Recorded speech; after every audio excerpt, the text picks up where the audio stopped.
안녕하세요.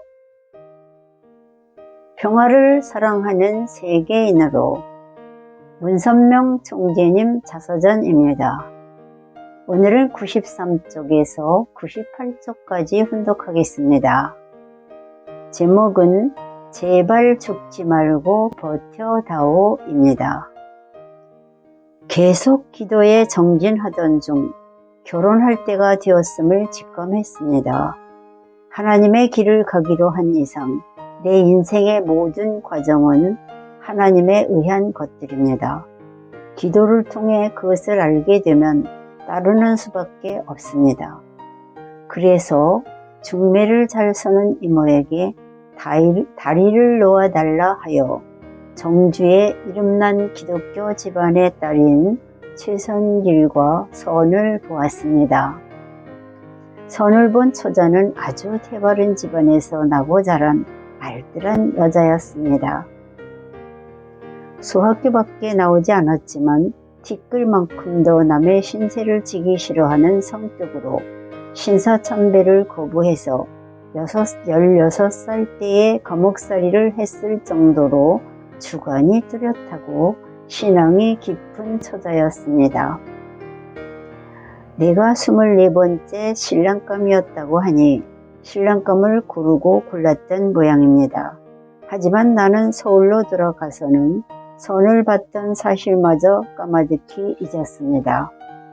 일본 유학을 마치면 나는 본래 중국과 러시아, 몽골의 국경 도시인 중국의 하이라얼로 갈 계획이었습니다.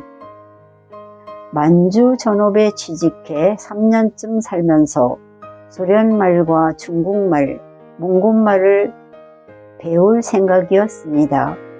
일본을 이기기 위해 일본말을 가르치는 학교에 찾아갔던 것처럼 다가올 미래를 대비하기 위해 세 나라의 국경 지역에 가서 외국어 몇 개를 배울 작정이었습니다. 그런데 당시 정세가 심상치 않았습니다.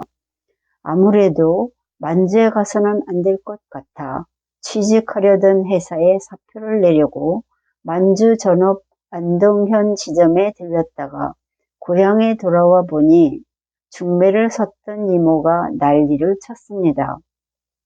선본 처자가 나 아니면 시집을 안 간다고 버티고 있으니 큰일이라며 나를 보자마자 처자의 집으로 끌고 갔습니다. 나는 그녀에게 앞으로 내가 어떻게 살아갈 것인지를 분명히 이야기했습니다. 우리가 지금 결혼을 하더라도 적어도 7년 정도는 당신 혼자 살 각오를 해야 할 것이오. 왜 그래야 하는지요?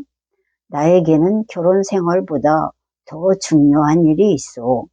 사실 결혼을 하는 것도 하나님의 섭리를 수행하기 위한 것이오.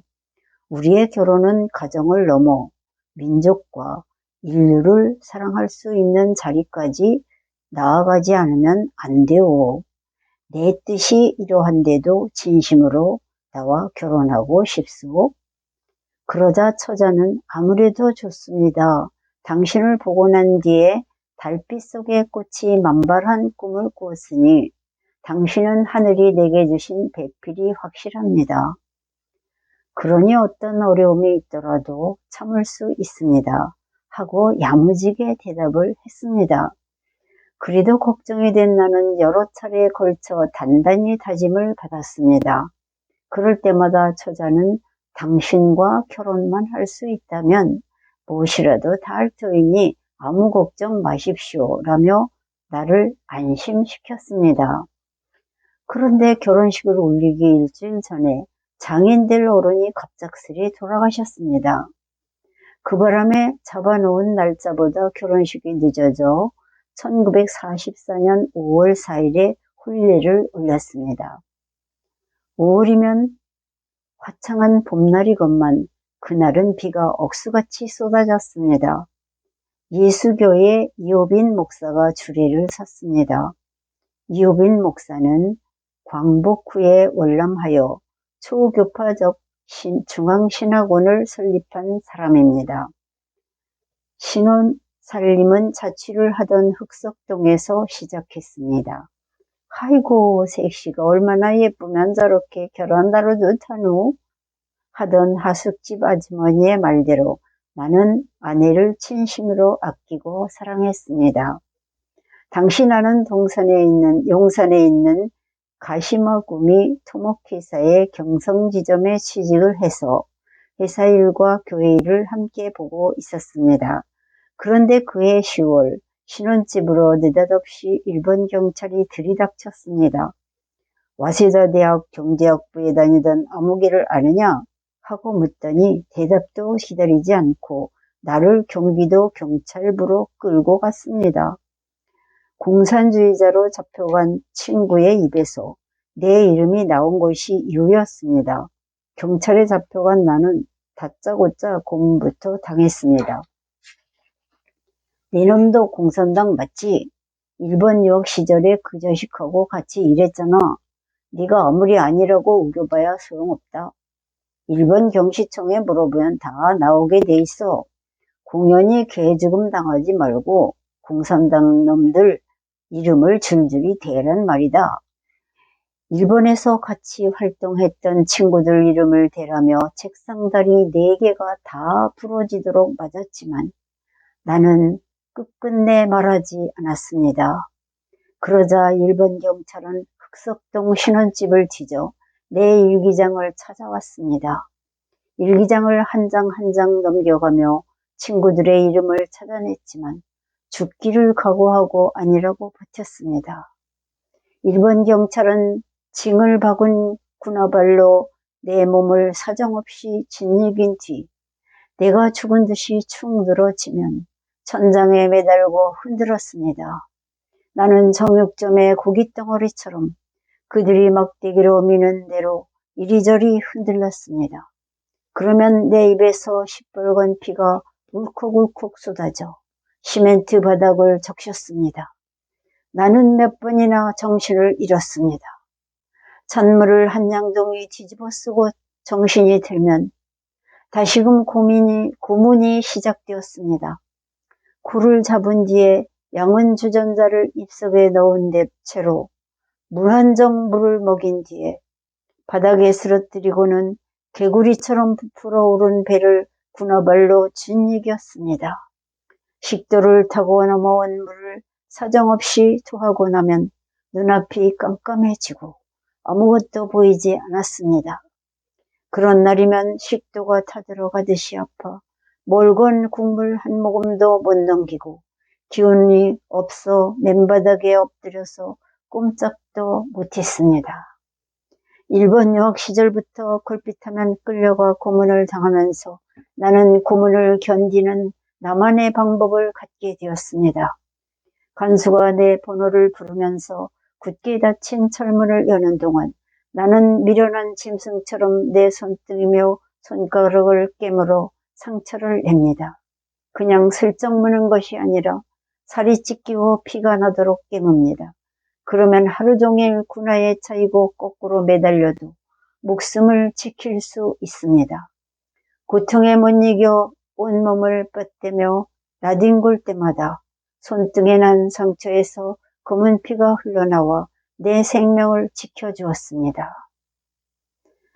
전쟁의 막바지에 이르러 초조해진 일본 경찰의 고문은 이루 말할 수 없이 지독했지만 나는 끝끝내 친구들의 이름을 불지 않은 채 버텼습니다. 정신이 오락가락하는 중에도 그것만큼은 죽기 살기로 지켰습니다. 고문을 하다 지친 일본 경찰이 고향에 계신 어머니를 불러왔습니다. 다리가 풀려 제대로 서지도 못하던 나는 경찰관들에게 양팔을 끼운 채 면회실까지 겨우 걸어갔습니다. 어머니는 나를 만나보기도 전에 이미 눈가가 짓물러 있었습니다. 조금만 참아라. 어미가 어떻게든 변호사를 댈 테니까. 그때까지만 제발 죽지 말고 버텨다오. 면회를 오신 어머니가 비추성이가 된 아들 얼굴을 보며 간절히 말씀하셨습니다. 제 아무리 뜻이 좋아도 네 목숨을 보존하는 게 먼저다. 절대로 죽으면 안 돼. 하며 우시는 어머니를 바라보는 내 마음이 참으로 애달팠습니다. 마음 같아서는 어머니 하며 같이 끌어안고 펑펑 울고 싶었습니다만 어머니를 면회시켜주는 일본 경찰에 속듯이 무엇인지를 잘 아는 나로서는 그럴 수도 없었습니다. 죽지 말고 살아서 버텨달라는 어머니의 말씀에 내가 할 수 있는 일이라곤 찢어져 퉁퉁 부은 눈을 깜빡거리는 것이 전부였습니다. 경기도 경찰부에 잡혀있던 넉 달 동안 하숙집에 이기봉 아주머니가 옥바라지를 해주었습니다. 아주머니는 면회할 때마다 울었습니다.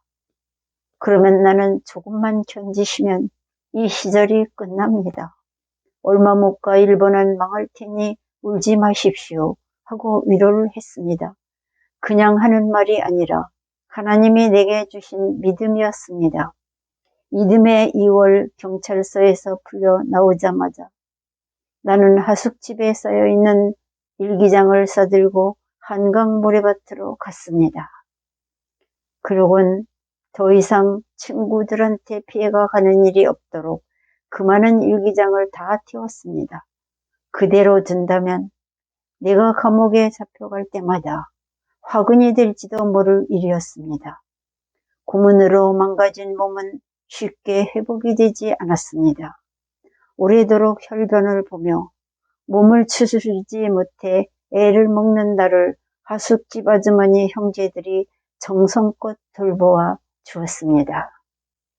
마침내 1945년 8월 15일 기다리던 광복의 날이 왔습니다. 삼천리 반도가 만세 소리와 태극기의 물결로 뒤덮인 감격의 날이었습니다. 그러나 나는 모자나 한반도에 다가올 엄청난 재난을 예감하고는 너무나 심각해져 기쁜 마음으로 만세를 부를 수가 없었습니다. 혼자 골방에 틀어박혀 기도에 열중했습니다. 불길한 예감대로 조국은 일본 식민 지배에서 해방되었지만 곧 38선으로 나라가 주전광이 났습니다. 북한 땅엔 하나님의 존재를 부정하는 공산당 정권이 들어섰습니다. 오늘은 여기까지 훈독하겠습니다. 경청해 주셔서 대단히 감사합니다.